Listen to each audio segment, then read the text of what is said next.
Welcome to Sportpen. Forget just another tennis match. We're diving deep into a moment that, well, it really sent shockwaves through sports history. Andre Agassi completing the career Grand Slam at the '99 French Open. Yeah, that one was huge. This wasn't merely about adding another piece of silverware, It was the electric culmination of a wild journey, think rebellion with a racket, a real digging deep into self, and a refusal to quit that was just, wow, jaw-dropping. We're going to unpack the key moments, that almost unbelievable grit, and the performances that didn't just win games. They changed the game itself. Get ready to explore what truly carves a moment into sports legend. Absolutely. And to really grasp why this resonates so deeply, you got to consider the Everest of tennis achievements, the career Grand Slam. Right. We're talking about conquering the Australian Open's hard courts, the slow-burning battles on the French Open's clay, the tradition and speed of Wimbledon's grass, and the relentless energy of the U.S. Open's hard courts, all in one career. Different skills for each one. Totally different. Each surface demands a completely different skill set, different kind of mental toughness.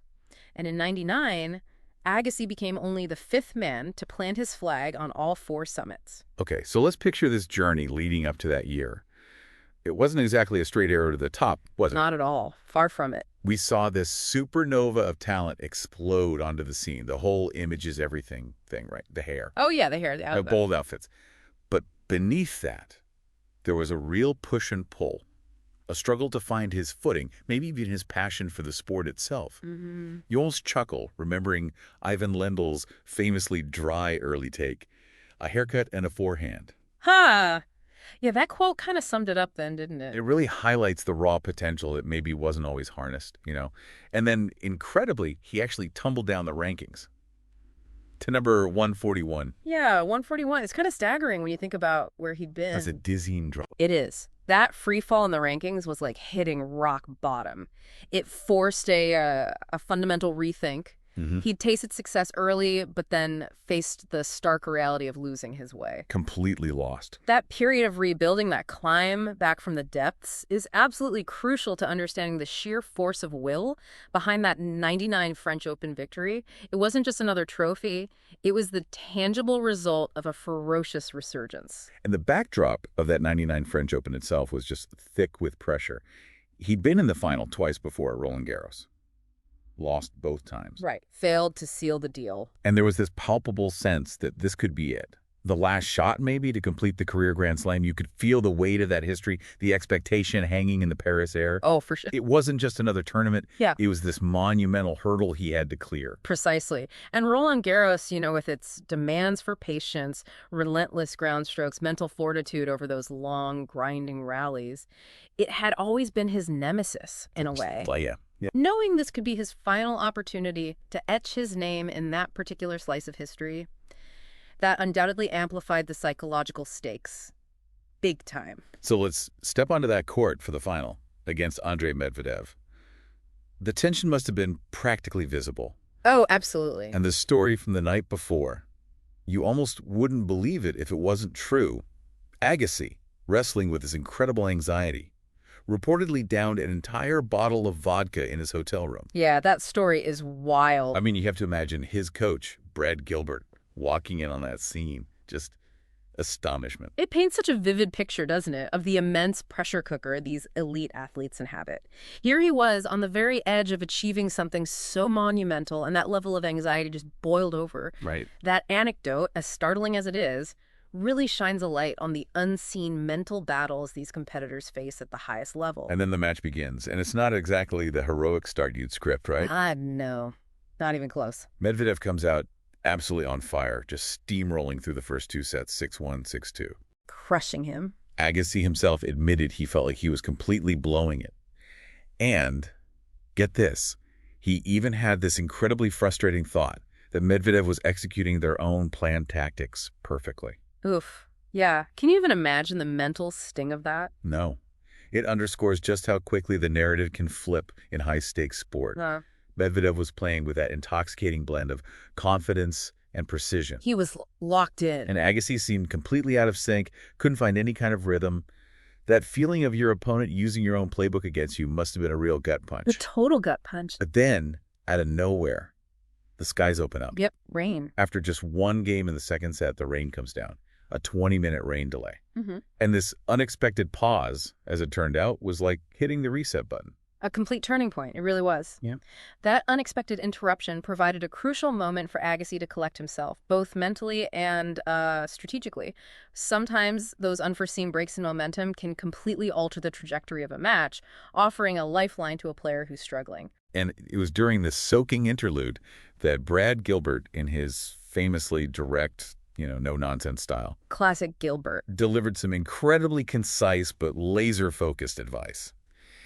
He essentially told Agassi, look, shot for shot, you're the better player, but you have to actually work out there. Yeah, hustle. Hustle, move your feet, and hit the ball properly. And for goodness sakes, stop panicking.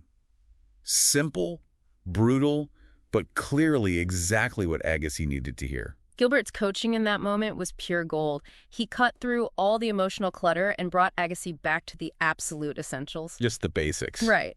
In those high-pressure cauldrons, athletes often just need that clear, unwavering reminder of what they're capable of and what they need to focus on. Stop playing out of panic. That's a mantra for so many high-stakes situations, not just tennis. It really is. And you could see the immediate change after they came back on court. Agassi seemed to find this new level of focus, really committing to those fundamental principles Gilbert had drilled into him. You could almost see the gear shift. It was like watching a completely different player emerge. It was a powerful demonstration of Agassi's ability to absorb coaching and make immediate adjustments, even in the white heat of a Grand Slam final. He made a conscious decision to shift his mindset, his approach, concentrating on the process rather than just the scoreboard, which is so hard to do. So hard. And that third set, you could feel the tide starting to turn.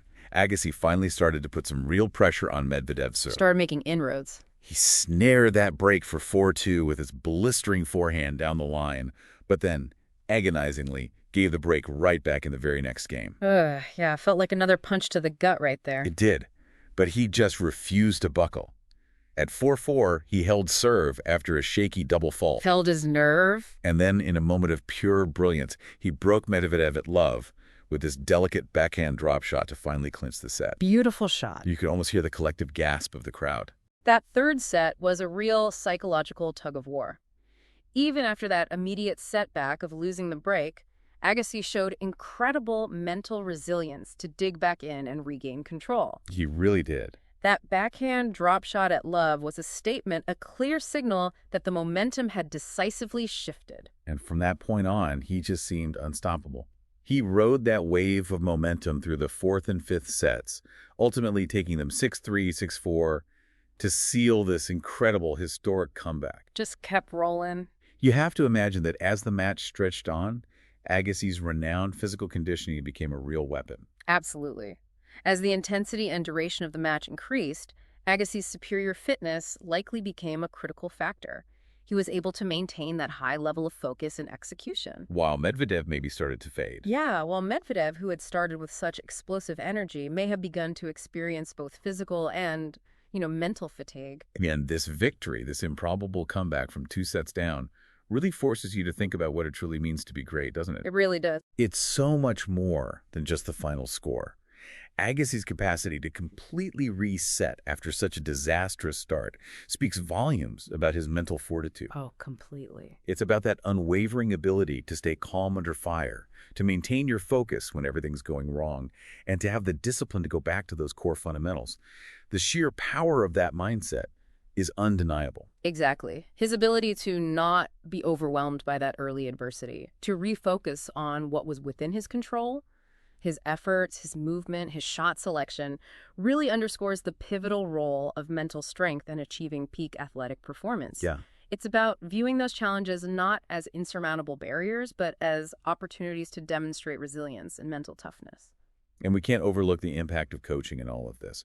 Brad Gilbert's intervention during that rain delay was so pivotal. It's huge. It really highlights the profound influence a coach can have in those critical moments, offering not just tactical adjustments, but that crucial psychological anchor. Precisely. A great coach can provide that objective viewpoint, that voice of clarity, that can guide an athlete through those turbulent moments of doubt and high pressure. Gilbert's advice was direct and to the point, exactly what Agassi needed to recalibrate his focus. And Agassi's entire career arc, really, from soaring to number 1, then plummeting to 141. That dip. And then clawing his way back to the pinnacle of the sport as a Grand Slam champion is just an unbelievable testament to resilience. It's about that inherent ability to redefine yourself, to refuse to be defined by your setbacks. Totally. I remember reading that the very next year, he had climbed all the way back to world number 6. Incredible turnaround. It's an almost unheard of turnaround. It truly is a remarkable narrative of resilience and unwavering determination. It's a powerful reminder that setbacks don't have to be the final chapter. They can often be the catalyst for profound growth and a renewed sense of purpose. And it's so compelling to see how Agassi's focus shifted, kind of beyond just the wins and losses on the court. Yeah, later in his career. His later career and his deep commitment to education through the Andre Agassi Foundation for Education demonstrate this profound evolution. That foundation and the Andre Agassi College Preparatory Academy achieving a 100% college acceptance rate for its very first graduating class. Amazing statistic. That's a whole different level of victory, Yeah. isn't it? It's a real redefinition of excellence, Yeah. focusing on empowering others. It illustrates a significant maturation and a deeper understanding of what truly constitutes impact beyond the realm of sport. Using his platform and his resources to create opportunities for underserved children demonstrates a lasting commitment to something far more profound than athletic glory. Yeah. As he himself has articulated, true perfection lies in helping others. We can't forget the backdrop of that intense and captivating rivalry with Pete Sampras. Oh, the rivalry. Classic. Such contrasting styles, such different personalities, but that rivalry really defined an era of tennis. Even at this later stage of his career, Agassi had this incredible resurgence where he actually had a 4-match winning streak against Sampras from 1999 to 2001. Right, got the better of him for a stretch there. He openly acknowledged the sting of those losses to Sampras over the years, but also recognized that they ultimately forged a deeper level of resilience within him. That's a powerful insight. That rivalry pushed both players to constantly elevate their games. Even in defeat, Agassi recognized the invaluable role of that intense competition in shaping his own mental fortitude and unwavering determination. Made him tougher. Exactly. It highlights the idea that even our fiercest competitors can contribute to our personal growth. And Agassi's legacy truly extends far beyond the confines of the tennis court. His tireless philanthropic work, his dedicated advocacy for education reform in Nevada, even actively engaging in lobbying and testifying to influence legislation. Yeah, he got really hands-on with that. That's a profound and enduring impact. His unwavering commitment to his foundation has resulted in tangible, life-changing opportunities for countless young people. His efforts to influence legislation to better serve underprivileged students are a testament to his deep commitment. And then there's his memoir, Open. Great book. What an incredibly raw and introspective look at his life. It resonated so deeply with so many people, even those who weren't necessarily die-hard tennis fans. Right. It transcended tennis. It laid bare his personal growth, that complex love-hate relationship with tennis, Yeah, that was fascinating. and his ultimate journey towards finding a deeper sense of purpose. It was almost as if he had to navigate those early rebellions and struggles to truly appreciate his potential and what genuinely mattered. Open offered a level of vulnerability and honesty rarely seen in sports autobiographies. It allowed readers to connect with Agassi on a much more human level, understanding his internal conflicts and his eventual path towards self-acceptance and a clear sense of purpose. And ultimately, his story, that '99 French Open victory, his entire career arc, serves as this incredibly potent source of inspiration, doesn't it? Not just in sports, but in life itself. Absolutely. Overcoming those significant setbacks, discovering a deeper meaning, it really underscores the immense power of resilience and the vital importance of pursuing a purpose that resonates with you. He shifted his very definition of perfection from on-court dominance to the perfection of helping others. That's a truly profound evolution of a champion. It is. His journey beautifully illustrates that true success can be redefined and that lasting fulfillment often arises from contributing to something far greater than oneself. And it's worth emphasizing just how incredibly rare that career Grand Slam achievement is. Yeah. Only a select few male players have ever managed it, Tiny club. placing Agassi in this truly elite pantheon of tennis legends. And beyond that, he also achieved the career Golden Slam, adding an Olympic gold medal to those 4 Grand Slam titles. Which is even rarer. That's an even more exclusive club. Achieving both the career Grand Slam and the career Golden Slam underscores his exceptional talent, his adaptability across all playing surfaces, and his sustained excellence at the very highest levels of the game. Just incredible longevity and skill. Agassi's 1999 French Open victory wasn't just a footnote in the history books. It was a powerful testament to the human spirit, a story of overcoming personal battles, embracing profound change, and redefining the very essence of what it means to be a champion. His journey continues to ignite our own reflections on our individual pursuits of greatness, both on and off whatever our personal field may be. Well said. Thanks for listening to Sportpen.